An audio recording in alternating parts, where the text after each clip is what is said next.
Hello. This year, I've been told that Father Christmas is bringing my son a little drawing desk so that he can work alongside me. And I thought what would be nice for him is to have some little stencils that he can put down and draw around, much the same way as when you draw around your own hand, but from his favourite characters that he likes. So this video is going to demonstrate how to get rid of the white backgrounds on images, as you can see on screen, so that we can turn them into a black and white PNG that's suitable for 3D printing. So we're going to do a bit of Photoshop and a bit of 3D creation in this one. So let's begin. So this is one of the images that we're going to use. But before we start getting rid of the background, because we need to get rid of all this white, I'm just going to show you what happens when you load a colour, just a bog standard PNG like this, into the 3D printing software, Microsoft 3D Builder. So we're going to go and we're going to import the PNG as it is. Try again. There we go. Right, so we'll import this, and that's what it looks like. So basically, anything that's black on that image will convert into 3D file kind of thing so that you can print it, but that's rubbish, that's no good. So what we need to do is we need to go back to Photoshop and we need to get rid of that whole white area. And what we do is we go onto the quick select tool up there. No. There we go. Right one. There we go. There it is, magic wand. There we go. And one click on the white area will select everything that's white that's joined together, but we don't want that. We need the image itself, so we need to go invert, and that will just select the coloured image. So then we need to mask it off, so click on the mask icon, and then that creates a black mask up there. And now what we need to do is we need to go get a brush, make it black, and we need to colour in the whole area. Everything needs to be black so that when we bring it back into the 3D software, it gives us exactly that image there that we can turn into a 3D file. Because remember, it just turns anything that's on your image black. So we need to flatten that layer, the two layers together, back to as it was. So it's basically as it was, but it's black instead of colour. So we go back to the 3D software, import that new image that we've made black, and there you go. So that's the outline of it. Now we need to invert that image again, and there's our 3D file that we can start to work on. So I don't want this to be really thick, because chances are it's going to lose them and I'm going to have to print some more, so I don't want to be all day printing some more cutouts. So I'm going to make this quite short. I've got a restricted print area on my printer of 14 centimetres square, or 14 centimetre cubed if you want. So I don't want to make it too big. Let's make it 110 millimetres. I don't want it to be too thick. Like I say, I don't want it to be printing all day. So that's the size that we're going to work with. So now I just need to put in a tiny little raised area in the middle for him to hold, press down with his fingers to keep it still.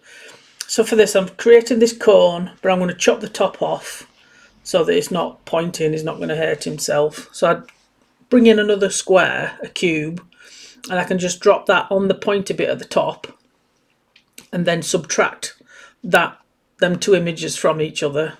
Bring it down a little bit so it's a bit flatter, and then just click subtract, and that will just chop the top off effectively.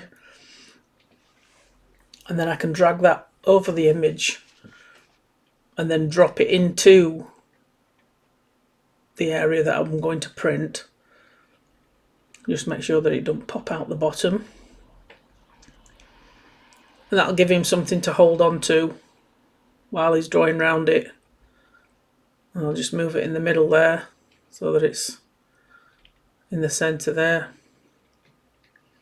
And that's it. That's the 3D stencil type thing that you can draw around, and then hopefully it'll encourage him to do some colouring and, you know, things like that. So I'm going to print quite a few of these of his favourite characters and stick it with his desk and hopefully inspire him to do some work, because he always wants to sit and work next to me while I'm working, so I've got him a little desk, so hopefully he's going to join in.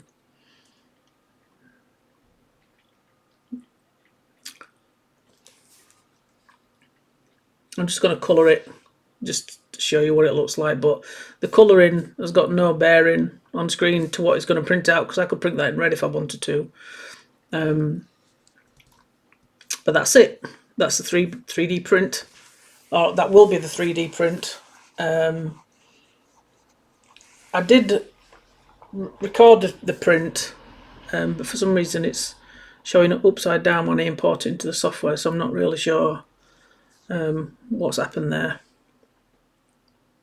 But I did do a little time lapse, which I'll sort out for future videos. I'm going to try and include a little video if I am 3D printing as well. So what we're going to do, we'll go back to Photoshop and we'll look at some more images, and we'll go over the erasing the background again so you can get a better look.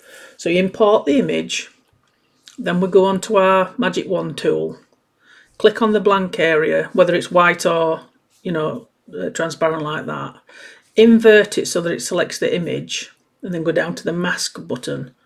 As long as you see that mask up there, you're all right. Click on the image file, go back to your brush. I mean, this could be red or whatever, you know, as long as it's a solid colour, the 3D printer will pick it up.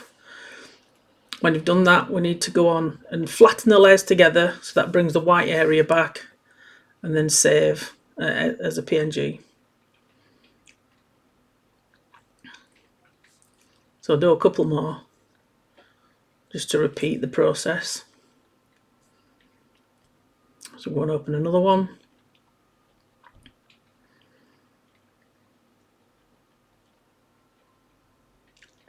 Again, Magic Wand, select the area, invert it, down to the mask tool, then click on the image file there, get the brush, quickly make sure that every area, if you miss a part, it will be missing on the 3D print if you were taking it to 3D print. If you were using print and cut, you could get rid of the background if it was a coloured background or something, and then your cutter will be able to cut a contour around that image there if it was masked off like that.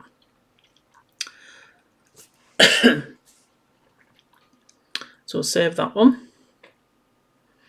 We'll go and open another one, and I've noticed on these files there's a tiny little shadow around the edges, so I'm going to see if we can get closer on this one. Let's have a look. Right, so back to the tool, select, and if you press shift, you can continue to select different areas, you know, inside there, inside the scooter, underneath his arm. But then you can see the shadows around the edges, so if you click, you get a little bit closer. You've just got to be careful that you don't catch the image, or else you'll select it all and then you'll have to undo that last step. So I've selected that. A little bit of shadow in there, and then there's a little bit of shadow around the wheel of the bike, the scooter. So click that. See if we can get a bit closer. Oh, no. Undo that bit. As long as you've got shift down, you're all right.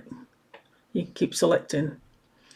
Let's try again round here. Nope. I think I might leave that bit. Right. So I'm going to invert that.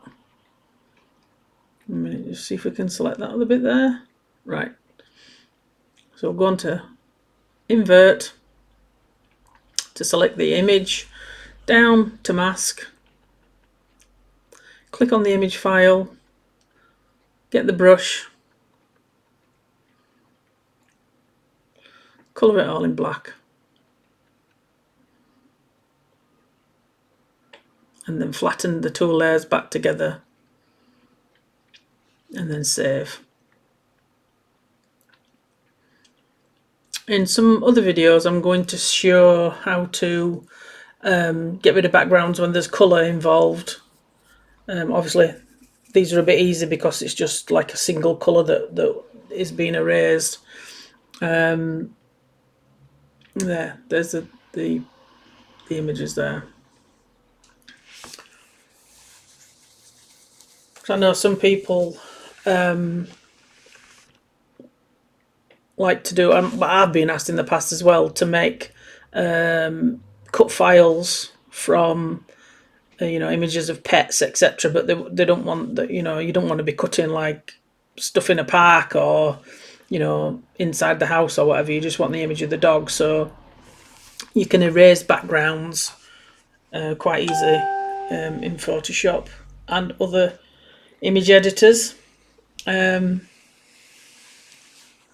yeah, we'll cover them later down the line. But you see, this is quite a repetitive thing. Once you get going, and the more that you do practice certain procedures in Photoshop, the more that you remember. I've been using Photoshop for a while, quite a few years, but I've only ever been doing the single repetitive 3 or 4 processes that I've been needing to do for myself. It's only this past 12 months that I've done more I've been more experimental and trying new things for my own products and stuff like that. So I'm still learning, and I know the ways that I do are probably not the most professional way, but when you don't use a program that often, it's hard to follow some of these very technical videos because they go quite quick. So I know if you're just starting out, slow is better. That's what I say. So as you can see now, I'm just resizing the rest of the templates to be roughly, a similar size in dimensions. Rather than creating the cone again, I'm just going to drag it up through there onto the new template that I've just dragged in, and then save them all as STL files for printing. So there's another one. So we've done a little bit of Photoshop, a little bit of 3D design, and I'm going to print them, and I'll show the images at the end. So thanks a lot. Bye.